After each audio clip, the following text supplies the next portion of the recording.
Hi friends, ಎಲ್ಲರಿಗೂ ನಮಸ್ಕಾರ. ನೀವು ನೋಡ್ತಾ ಇದ್ದೀರಾ ಮಾಚಂದ್ರ ಯೂಟ್ಯೂಬ್ ಚಾನಲ್. ಸ್ನೇಹಿತರೆ, ಈ ವಿಡಿಯೋನಲ್ಲಿ ನಾನು ನಿಮಗೆ ತಂದಿರತಕ್ಕಂಥ ಮಾಹಿತಿ ಏನಪ್ಪಾ ಅಂತಂದರೆ, ನೋಡಿ, ರಾಜ್ಯ ಸರ್ಕಾರಿ ನೌಕರರಿಗೆ ಈಗ ಸರ್ಕಾರಿ ನೌಕರರ ಸಂಘದಿಂದ ಒಂದು ಪತ್ರವನ್ನು ನೀಡಿರ್ತಕ್ಕಂಥದ್ದು.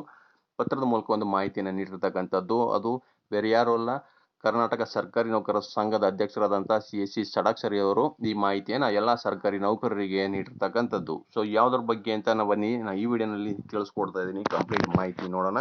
ವಿಡಿಯೋ ಸ್ಕಿಪ್ ಮಾಡ್ದೇನೆ ಪೂರ್ತಿಯಾಗಿ ನೋಡಿ. ನಮ್ಮ ಚಾನಲ್ ಇನ್ನೂ ಯಾರು ಸಬ್ಸ್ಕ್ರೈಬ್ ಮಾಡ್ಕೊಂಡಿಲ್ಲ ಅವ್ರು ಈ ಕೂಡಲೇ ಸಬ್ಸ್ಕ್ರೈಬ್ ಮಾಡ್ಕೊಳ್ಳಿ ಅಂತ ಹೇಳ್ತಾ, ನೋಡಿ, ಕರ್ನಾಟಕದ ಸರ್ಕಾರಿ ನೌಕರರಿಗೆ ಕರ್ನಾಟಕ ರಾಜ್ಯ ಸರ್ಕಾರಿ ನೌಕರರ ಸಂಘ ಪತ್ರದ ಮೂಲಕ ಮಾಹಿತಿಯೊಂದನ್ನು ನೀಡಿದೆ. ಪತ್ರದಲ್ಲಿ ಅರ್ಜಿಗಳನ್ನು ಸಲ್ಲಿಕೆ ಮಾಡಲು ಇರುವ ನಿಬಂಧನೆಗಳ ಕುರಿತು ಸಹ ಮಾಹಿತಿಯನ್ನು ನೀಡಲಾಗಿದೆ.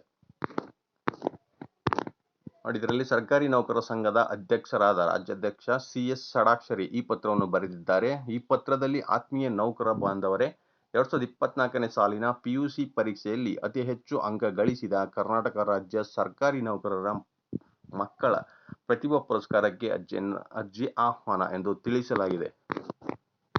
ಸೊ ಅದರಂತೆ ಕರ್ನಾಟಕ ರಾಜ್ಯದಲ್ಲಿ ಕಾರ್ಯನಿರ್ವಹಿಸುತ್ತಿರುವ ರಾಜ್ಯ ಸರ್ಕಾರಿ ನೌಕರರ ಪ್ರತಿಭಾನ್ವಿತ ಮಕ್ಕಳನ್ನು ಗುರುತಿಸಿ ಪ್ರೋತ್ಸಾಹಿಸುವ ಉದ್ದೇಶದಿಂದ ಪ್ರತಿ ವರ್ಷ ಕರ್ನಾಟಕ ರಾಜ್ಯ ಸರ್ಕಾರಿ ನೌಕರರ ಸಂಘದಿಂದ ಪ್ರತಿಭಾ ಪುರಸ್ಕಾರ ನೀಡಿ ಗೌರವಿಸಲಾಗುತ್ತಿದೆ ಎಂದು ಹೇಳಿದೆ. ಅದರಂತೆ 2024ನೇ ಸಾಲಿನ PUC ಪರೀಕ್ಷೆಗಳಲ್ಲಿ 90%ಕ್ಕಿಂತ ಹೆಚ್ಚು ಅಂಕ ಗಳಿಸಿರುವ ರಾಜ್ಯ ಸರ್ಕಾರಿ ನೌಕರರ ಮಕ್ಕಳಿಗೆ ಪ್ರತಿಭಾ ಪುರಸ್ಕಾರವನ್ನು ನೀಡಲು ಆನ್ಲೈನ್ ಮೂಲಕ ಅರ್ಜಿಯನ್ನು ಆಹ್ವಾನಿಸಲಾಗಿದೆ ಎಂದು ಮಾಹಿತಿಯನ್ನು ನೀಡಲಾಗಿದೆ.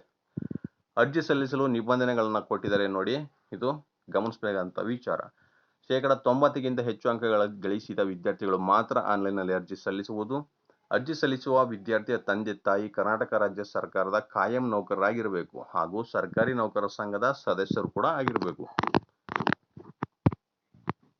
ಹಾಗೆ ಸಂಘವು ನಿಗದಿಪಡಿಸಿರುವ ನಮೂನೆಯಲ್ಲಿ ಕರ್ನಾಟಕ ರಾಜ್ಯ ಸರ್ಕಾರಿ ನೌಕರರ ಸಂಘದ ಜಿಲ್ಲಾ ಅಥವಾ ತಾಲೂಕು ಅಥವಾ ಯೋಜನಾ ಶಾಖೆ ಅಧ್ಯಕ್ಷರು ಮತ್ತು ಬೆಂಗಳೂರು ನಗರ ರಾಜ್ಯ ಅಥವಾ ಪರಿಷತ್ ಸದಸ್ಯರಿಂದ ದೃಢೀಕರಿಸಿ ಆನ್ಲೈನ್ನಲ್ಲಿ ಅಪ್ಲೋಡ್ ಮಾಡುವುದು.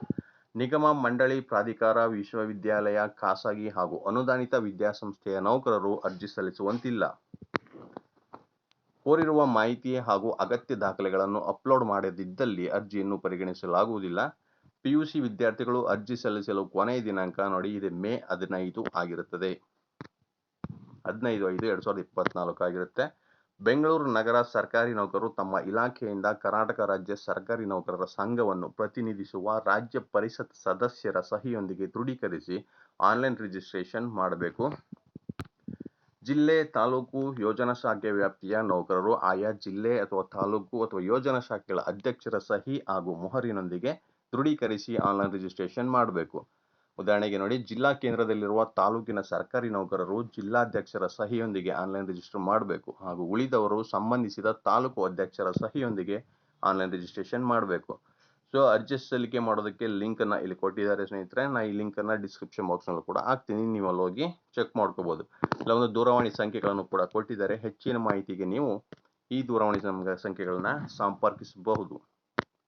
ಹಾಗೆ SSLC ಮತ್ತು CBSE ಫಲಿತಾಂಶ ಪ್ರಕಟಗೊಂಡ ನಂತರ ವಿದ್ಯಾರ್ಥಿಗಳ ಪೋಷಕರು ಮೇಲಿನ ಲಿಂಕ್ ಮೂಲಕವೇ ಅರ್ಜಿ ಸಲ್ಲಿಸುವುದು ಹಾಗೂ ಅರ್ಜಿ ಸಲ್ಲಿಸಲು ಕೊನೆಯ ದಿನಾಂಕ, ನೋಡಿ, 31/5/2024.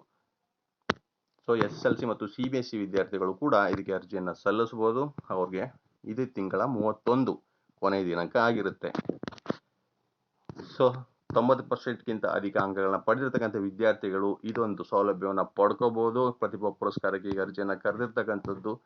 ಇಷ್ಟು ಈ ಹೊತ್ತಿನ ಮಾಹಿತಿ ಸ್ನೇಹಿತರೆ. ವಿಡಿಯೋ ನಿಮ್ಗೆ ಇಷ್ಟ ಆಗಿದೆ ಅಂತ ಭಾವಿಸ್ತೀನಿ. ಮತ್ತೆ ಮುಂದಿನ ವಿಡಿಯೋಲಿ ನಿಮ್ಮನ್ನ ಭೇಟಿ ಮಾಡ್ತೇನೆ. ನಮಸ್ಕಾರ.